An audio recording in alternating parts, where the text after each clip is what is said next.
ಅತಿ ಶ್ರೇಷ್ಠವಾದ ಯೇಸುವಿನ ನಾಮದಲ್ಲಿ ನಿಮ್ಮೆಲ್ಲರನ್ನ ವಂದಿಸ್ತೇನೆ. ಕೀರ್ತನೆ 68:19 ವಾಕ್ಯ. ಅನುದಿನವೂ ನಮ್ಮ ಭಾರವನ್ನ ಹೊರುವ ದೇವರಿಗೆ ಸ್ತೋತ್ರ. ನಮ್ಮ ಎಲ್ಲಾ ದಿನದ ಭಾರಗಳನ್ನ ಕರ್ತನು ಹೊರಲು ಇಷ್ಟವಾಗಿದ್ದಾನೆ. ಆತನ ಮೇಲೆ ನಮ್ಮ ಭಾರವನ್ನ ಹಾಕುವುದಕ್ಕಾಗಿ ಪ್ರಿಯರ ಈ ದಿನಗಳಲ್ಲಿ ಕಲಿಯೋಣ.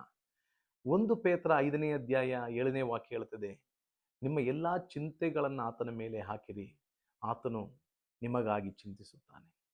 ಇಂಗ್ಲಿಷಲ್ಲಿ ನಾವು ನೋಡ್ತೀವಿ, ಕ್ಯಾಸ್ಟ್ ಆಲ್ ಯೋರ್ ಬರ್ಡನ್ಸ್. ಎಸೆಯಬೇಕಂತೆ ನಮ್ಮ ಎಲ್ಲ ಭಾರವನ್ನ, ಕಾರಣ ಆತನು ನಮಗಾಗಿ ಚಿಂತಿಸುತ್ತಿದ್ದಾನೆ. ಪ್ರಿಯರೇ, ಹೇಗೆ ನಮ್ಮ ಭಾರವನ್ನ ಆತನ ಮೇಲೆ ಹಾಕುವಂಥದ್ದು? ಒಂದೊಂದು ಭಾರಕ್ಕೂ ಒಂದೊಂದು ಹೆಸರಿದೆ.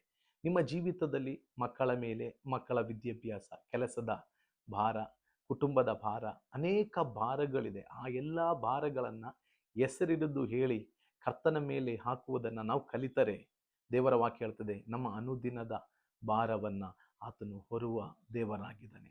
ಕೀರ್ತನೆ 68:19 ಕನ್ನಡ ಭಾಷೆಯಲ್ಲಿ ಈ ಥರ ನೋಡ್ತೇವೆ, ನಮ್ಮನ್ನು ಒಳ್ಳೆಯ ಕಾರ್ಯಗಳಿಂದ ಎಲ್ಲ ಮೇಲಿನಿಂದ ತುಂಬಿಸುವನು. ಅದರ ಅರ್ಥ, ನಮ್ಮ ಭಾರಗಳನ್ನು ತೆಗೆದು ಹಾಕಿ ಆ ಭಾರಗಳ ಜಾಗದಲ್ಲಿ ಆತನ ಒಳ್ಳೆತನಗಳಿಂದ ತುಂಬಿಸಲು ಶಕ್ತನಾಗಿದ್ದಾನೆ. KJVಯಲ್ಲಿ ಈ ಥರ ನಾವು ನೋಡ್ತೇವೆ, ಇಂಗ್ಲಿಷಲ್ಲಿ, the lord B blessed who daily loads us with his benefits, with his blessing.